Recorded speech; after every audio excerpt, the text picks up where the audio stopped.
It's a rainy day. Ayan ako.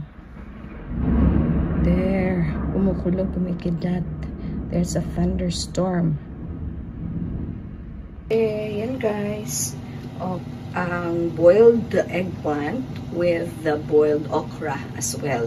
Pwede ko yan isabaw sa aking kape, imbes na yung boiled water. Ito na po diretso. So, meron na akong okra at saka meron pa akong talong. Diba?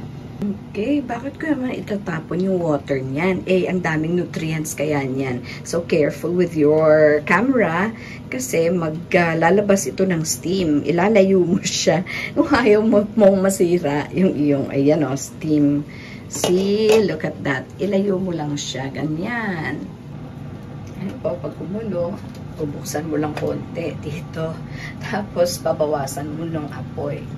Okay, yung kanyang temperature, babawasan mo from 6, gagawin mo siyang 2 na lang, hanggang, ayan, ay, ano. Ito ngayon, pwede ko na siyang i-close, kasi wala na masyadong steam.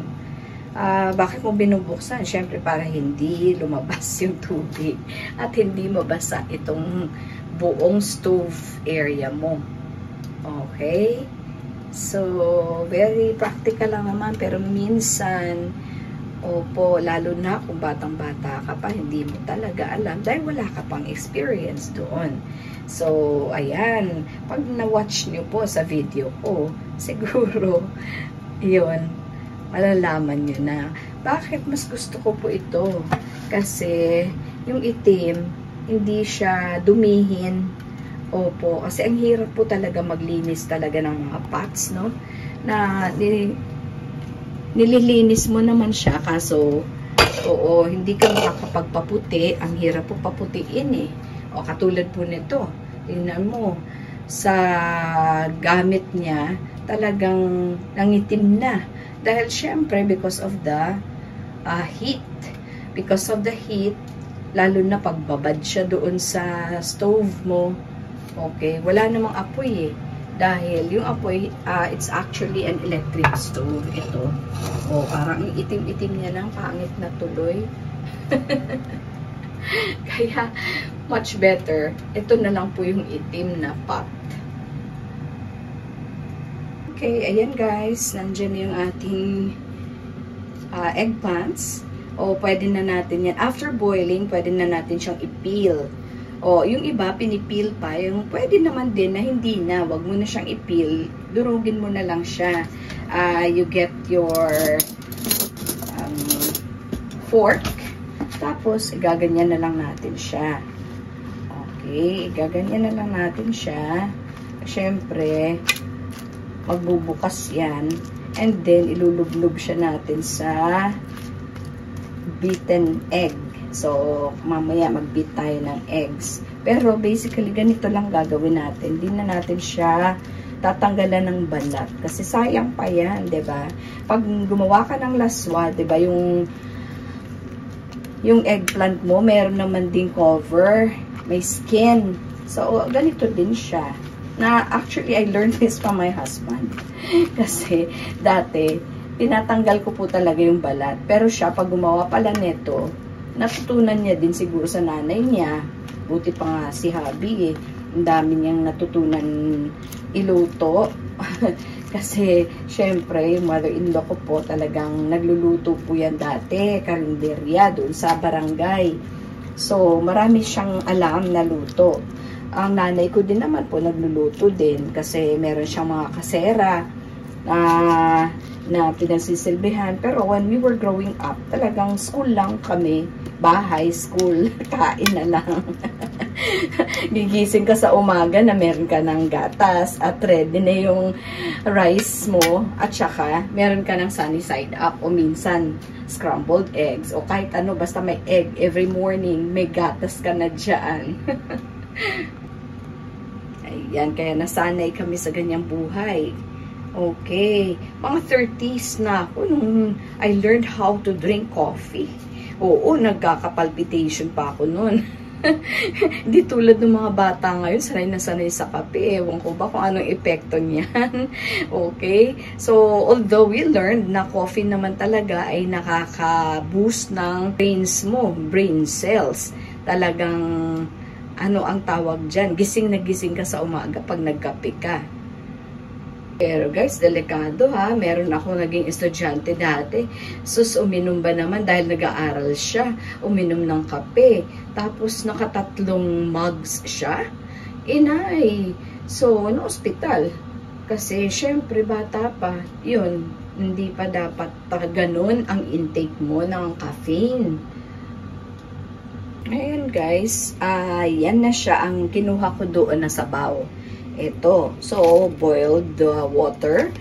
Yung ginamit natin sa pag-boil ng eggplant at saka ng okra. Ito na ngayon, bago, lalagyan ko na siya ng coffee. Alam mo, talagang ayoko nang gumamit ng plastic eh. So, ganyan talaga tayo mga Pilipino, no?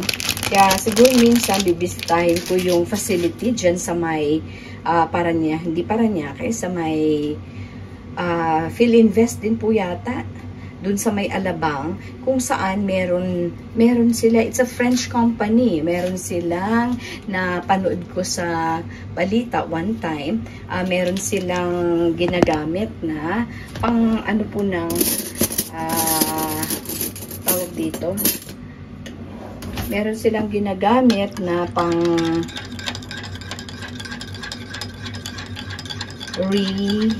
hindi reuse, recycle, and repurpose.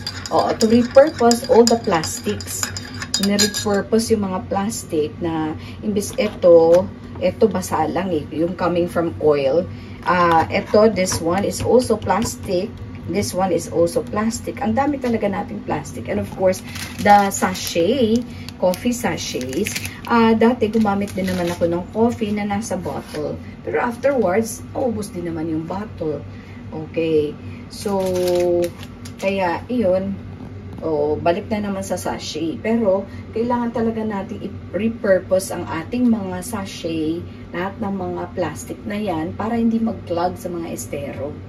Yan ang problema ng Manila, di po ba? At kahit saang lugar, ganyan din naman kahit na pagka binabaha, the reason is because may mga plastic materials na nakaklog at besides, ang problema po doon, yung water system natin at mismo yung air na merong mga microplastics na pag pumunta sa ating katawan, ang sabi daw po ay talagang cancerous, cancer-causing siya. Okay guys, ang sarap talaga ng coffee na galing dun sa sabaw ng okra at saka talong. No? So, additional nutrients, ito po ang tinatawag natin na special coffee na Simply Jane. Ayan po, ganyan. Gayahin niyo lang po kung gusto niyo. So, right now, ang gagawin po natin is we'll beat some eggs na.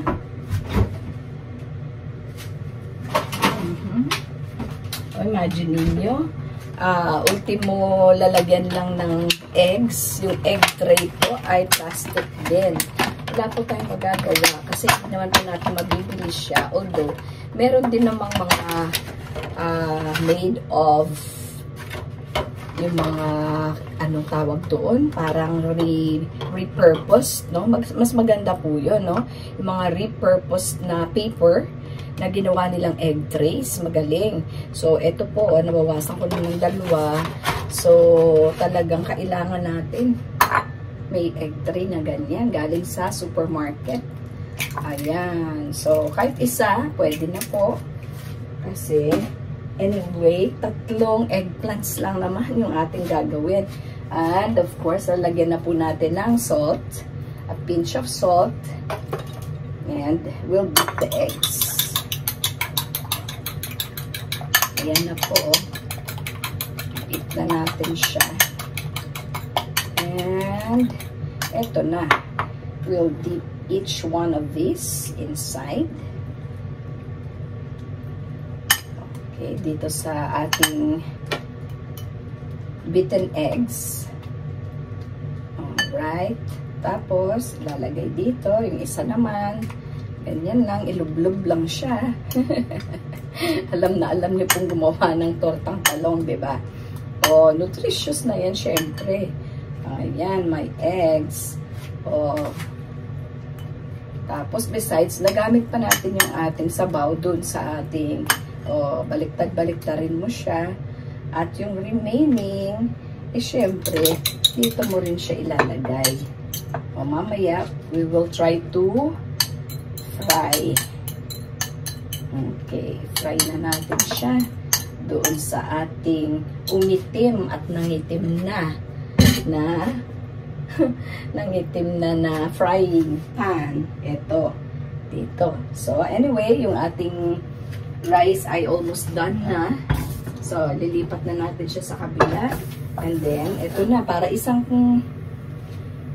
plate lang ginagamit natin halos para makatipid din po tayo sa ating kuryente. Mahal, lahat po ay mahal na, di po ba? So, ayan, mga tipid tips lang dito sa Simply Jane's Kitchen. Okay, lagyan na natin siya ng oil. Konting oil. At this one, ready na po yung ating eggplants. Ready na po siya para tayo ay makapag-fry na. And then, this one, ibalik ko na po ito sa ref. Hindi ko na po tinatanggal siya kasi sa egg tray dahil may ano yung lalagyan ng eggs ko eh. Oo, may nakalagay na ibang bagay. Basta importante, refrigerate niyo po siya. Ang nakalagay dito, August 15. Okay, masisira na or that's the expiration ng aking mga eggs. So, I bought a tray of 12 eggs and so, ito na yon. Babalik ko na po siya sa inside the ref. Importante, naka-ref na po siya. Oo, sa tamang temperatura para hindi po masira ang inyong mga food. Kasi may food spoilage po pag sobrang ano. So, ayan po sinasabi ko, plastic. Okay, pag naubos to, ganyan. Kasi, ganun din naman, wala ka namang mga refilling stations, di ba? So, walang nagtitinda ng oil, frying oil, o yung vegetable oil, whatever, cooking oil you have, na magdadala ka ng iyong container. Katulad po nito, meron talaga akong container, no, na reusable. Ang problema, the products that we buy in the supermarket, ganun din naman. So, kung isasalin ko siya, ano pa sa oras yun? 'Di ba? So, time-consuming pa. Okay, kung isasalin mo pa siya, time-consuming pa siya. Eh, 'di ba, nagtitipid din tayo sa oras natin. Ganon. So, eto na po almost. Mainit-init na yung ating frying pan with the oil. Bago natin ilagay yung ating eggplant. So, syempre, ganon. Ito, pwede mong ilagay yung other, pero hindi na kailangan kasi cook na yun siya. Yung rice natin. So, actually kasi, gumamit kami ng rice cooker. Siguro sira na siya. Kaya, ang tagal, inaabot po ng 2 hours. So, mas lalong ay matagal. Ito, when you cook your rice dito sa kaldero, maliit na lang naman na kaldero, mabilis lang siya. Wala pang 30 minutes, 20 minutes, done na. Okay? So, ito siya. Ilalapit lang natin konti. Ayan po.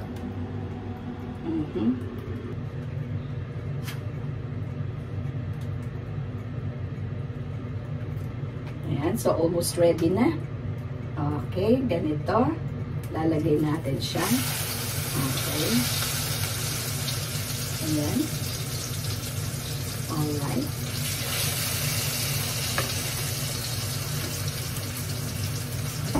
So, ito yung ating wooden ladle.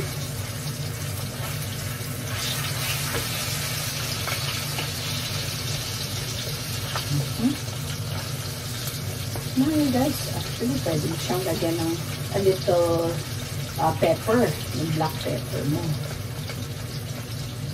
Meron ako dito ganito, ayan o. So, pwede mong para may konting pepper. O, lagyan ko din dito. Ayan, konti lang.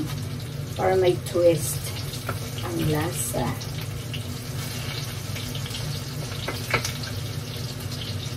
Mga basic cooking lang. Kasi si Simply Jane ay hindi naman talaga pang kusina. Mahabang panahon po ay nasa classroom. Kaya kahit dito ngayon sa kusina ay teaching pa. Ano ba yan? Nagti-teaching demo? Okay, malapit na po. Ayan. Mga teachers daw po, ganun. Nagtuturo, may nagde-demonstrate, may nagmo-model, ganun po talaga. But, the best teacher is the one who inspires. Yun lang talaga. Yun ang difference ng the good teacher and the bad one. May bad ba? Ewan ko. Sana naman yung mga naturuan ko dati pa, no? 30 years of teaching. Sana naman gumanda yung kanilang mga values in life. Okay? At successful na sila. Comment down below po kung isa ka dun sa mga yun. Hindi na, wala na kami masyadong connection. Hindi ko na rin. Ang connection, syempre, ang connection lang namin sa Facebook, ay hindi na ako masyadong active sa Facebook. Kaya yun.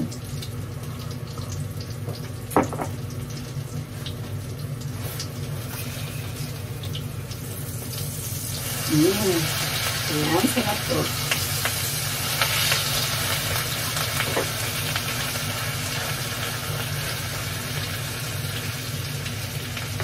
Siyempre naman, when you spend your time on something, kailangan meron kang konting return, di ba? So, kung di naman sulit, di wag na lang.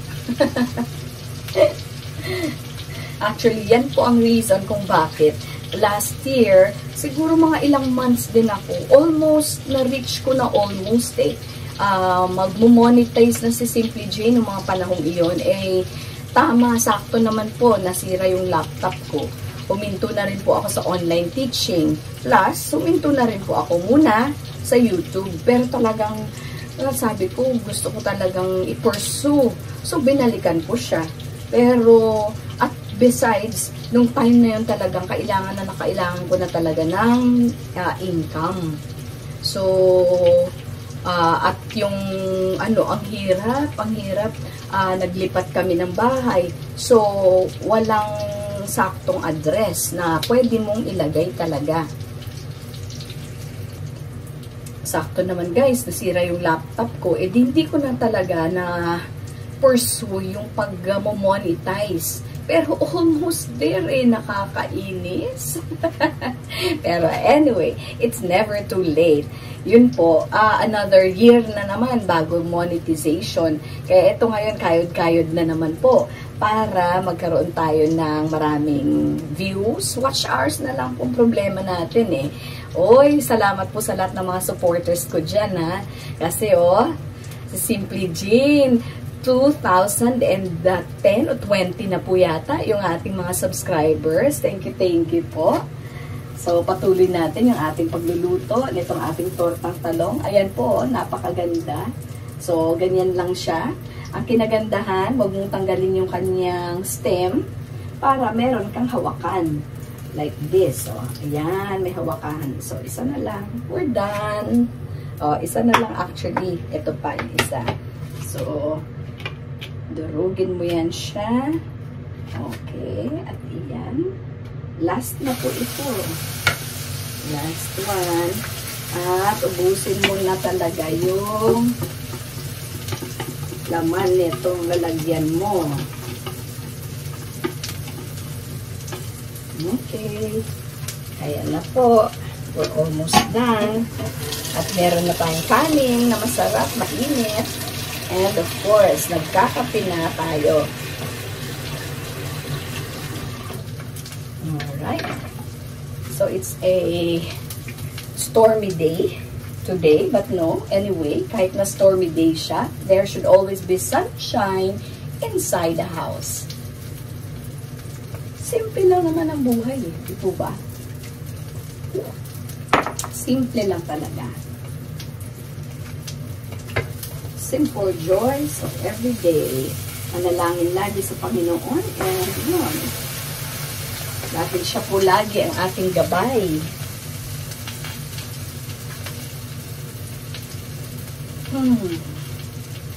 Okay.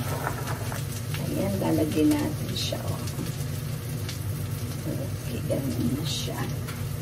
Almost done na yan. Masarap na tortang talong. Masarap na buhay. We're living the life, kumbaga, no? Yes. Bakit ba? Bakit hindi pwede? Diba? Ayan, almost done. Konti pa.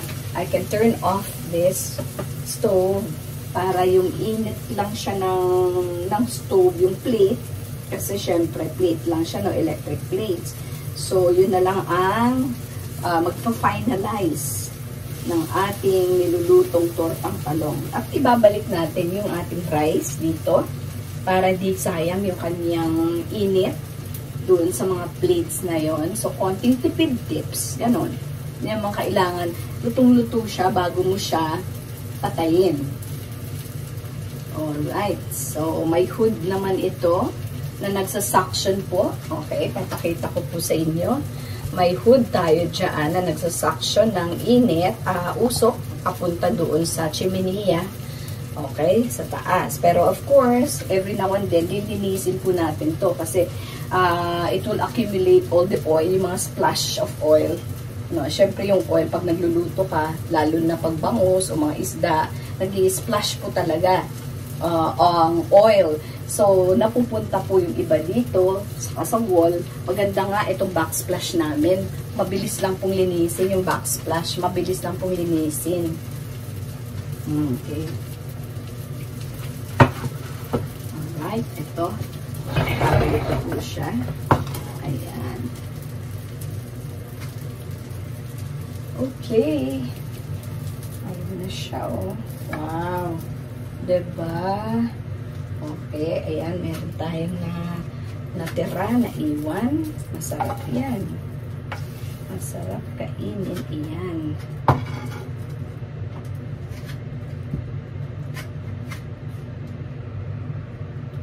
So, mag-ready na po muna tayo. Ayan guys, ready na tayo kumain. Nagbihis na ako para hindi tayo amoy usok. Eto, let's try doing our tomato.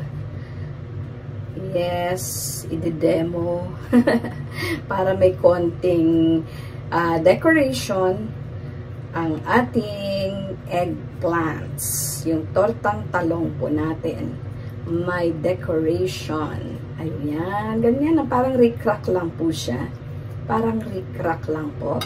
At gaganito natin siya. Okay. Okay. Cut it here in the middle. And voila, ganyan. So, meron na tayong decor. Hugis bulaklak. At syempre, kakainin nyo kasama ng eggplants. Yun. Ganyan po para may ibang kulay pa ang inyong eggplant.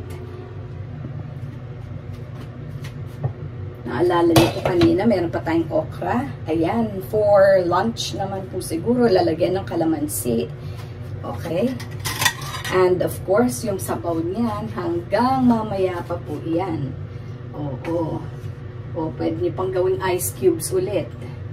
Ayan, ito po. Ayan, anuhan mo lang ng asin at lagyan mo ng konting toyo. Okay, pwedeng para lalong sumarap siya. O kalamansi, pwede rin po, diba? So, fresh. Walang preservatives, pero talagang masustansya siya. Ready na natin yung rice. Okay, i-ready na natin yung rice. Ayan na po. So, maglagay lang ng konti, diba? Minsan tinatakal yan. Okay? Para hindi ka ma-over sa rice mo. Carbs, kailangan natin yung carbohydrates to make us go. We need our protein and calcium and all those nutrients to make us grow. And of course, we need our glow foods as well. Ano po yung mga glow foods natin? Mga vitamins and minerals, syempre. That's to make us glow. Okay, ready na natin yung ating rice. At itakal na siya. Why not? Opo. Kasi hindi po natin kailangan kumain ng maraming rice. Opo. Akala nyo lang po yung nagpapataas ng blood pressure nyo, yung inyong pagkain ng mga maaalat. Siyempre, one of the reasons po yun. Pero pag sobrang rice din po, ganun din siya. Opo, ito. Ayan. So, may okra na tayo.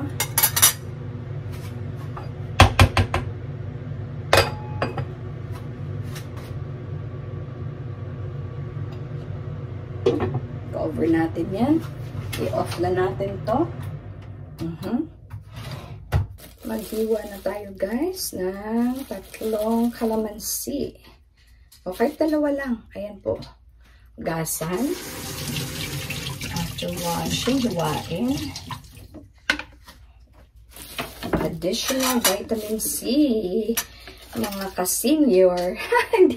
hindi na kasimple. Mga ka-senior na eh. Kasimple pa din. Okay, pigain. Okay, pigaan natin siya. Ito, pigaan natin yung okra na yan. Pigain. Okay, ayan. The right word is pigaan. Mother tongue. Pigaan natin ng kalamansi ang ating okra. Tanggalin ang mga buto. Para ma-enjoy nyo po. Ayan. Okay. Isa pa. Okay. Masarap yung maasim. May asim pa. Okay. Oh, ayan si Cloud yun eh. Si Cloud eh, nanghihingi na rin ng pagkain. Kanina pa kumain na yun eh. Yung bagong cat food niya kasi. Parang ang sarap. May nakalagay pa po doon, no? Oh, yan. Wait lang. Okay, sandali po. Ano yan, Cloud? Yan, naririnig niya siya. Uy, nahulog. Okay, ito na siya. Ito na yung cat food mo na this is the taste your cat will crave. Oh, grabe. Pati yung cat pala may cravings. Oh, ito na. Oh, yun na. Okay, eat na. Enjoy your breakfast, Cloud. Ayan. Diba yung bagong binili natin kahapon? Ay, nako. Napapagastos tuloy si mama. Kasi, syempre, kailangan healthy din yung ating apo na lang, apo. Wala na kasing apo eh. Wala pa. Okay, lagyan ng konting soy sauce. Konti lang. Yan, okay na po yun. Para hindi masyadong maalat. Pero tasty. Yummy. Delicious. Ayan. Ayan po. Thank you, Lord. So, kain na tayo. Kain na po tayo. Okay. Let's eat. May natutulog pa. Huwag tayong magingay.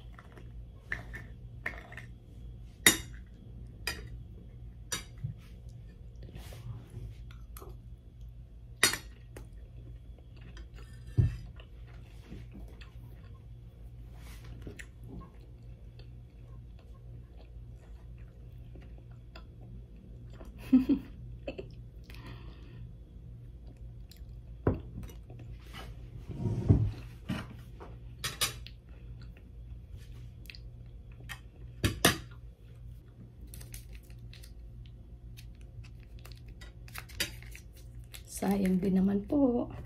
So, ayan, pitin at ilagay dito sa ating torta. Maanghang yan kasi yung isa hot sauce eh.